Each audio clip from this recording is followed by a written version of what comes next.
के तपाईँ चाहनुहुन्छ कि छिटो र छिटो तपाईँको हातमा लाइसेन्स परोस् भने तपाईँ पनि चाहनुहुन्छ र 3 दिनमा तपाईँको लाइसेन्स तपाईँको हातमा परोस्। तपाईँको बाइक, स्कुटी, बस, ट्रक, लरी या तपाईँको म्याजिक जुनसुकै गाडी होस् या मेयरी हो, तीन पाङ्ग्रे होस्, जुनसुकै गाडी होस् तपाईँको लाइसेन्स तपाईँको हातमा प्राप्त हुने जेलसम्म हामीले तपाईँलाई सिकाउनेछौँ र हाम्रो टिमले तपाईँलाई एक एक शब्द एक एक चिज तपाईँलाई सिकाएर ट्रेनिङ दिनेछ। सो तपाईँहरूले कन्ट्याक्ट गर्नु होला। तपाईँहरू मजाले बेफिकर भएर टेन्सन मुक्त भएर। सबैजनामा नमस्ते नमस्कार।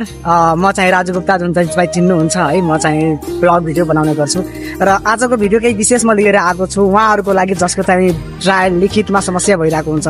प्रायः जसो तपाईँहरूले लाइसेन्सको निकाल्न खोज्नुहुन्छ, पटक पटक तपाईँ फेल हुँदै हुनुहुन्छ भने त्यसकै लागि म त्यही सम्बन्धी म चाहिँ यो ब्लग लिएर आएको छु, सानो भिडियो लिएर आएको छु।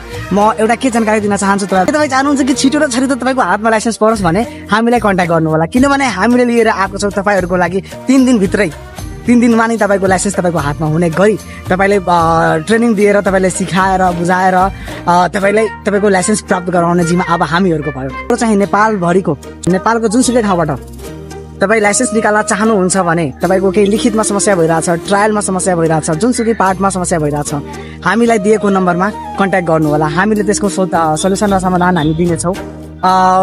स्टेप बाई स्टेप तपाईँलाई हामी गाइड गर्छौँ र तपाईँलाई चाहिँ लिखितदेखि लिएर ट्रायलसम्म ननिक्लिने जेलसम्म हामीसँग चाहिँ धेरैजना हुनुहुन्छ। उहाँले चाहिँ के भन्छ अरे हरेक ठाउँमा फेल हुँदै हुनुहुन्छ। जस्तै कि कसैको लिखितमा नि फेल भइसक्यो, कसैको ट्रायलमा 8 क्रस भएन, कसैको उरालो ओकालो भयो, कसैको यो भयो त्यो भयो होइन। त्यस्तो सबै समस्याहरूको हामीले समाधान गर्नेछौँ र हामीसँग दक्षता तथा अनुभवी भएको हामीसँग ट्रेनरहरू पनि हुनुहुन्छ जो तपाईँले राम्रो तरिकाले ट्रेनिङ दिएर 100% तपाईँको लाइसेन्स तपाईँको हातमा प्राप्त हुनेछ। र त्यसको लागि तपाईँहरू चाहनुहुन्छ भने दिएको नम्बरमा कन्ट्याक्ट गर्नु होला। तपाईँलाई हरेकजनाको हामी रिप्लाई पनि गर्नेछौँ र सहयोग पनि गर्नेछौँ। तपाईँको नेपालको जुनसुकै ठाउँबाट पनि निकाल्न सक्नुहुन्छ। हस्त धन्यवाद।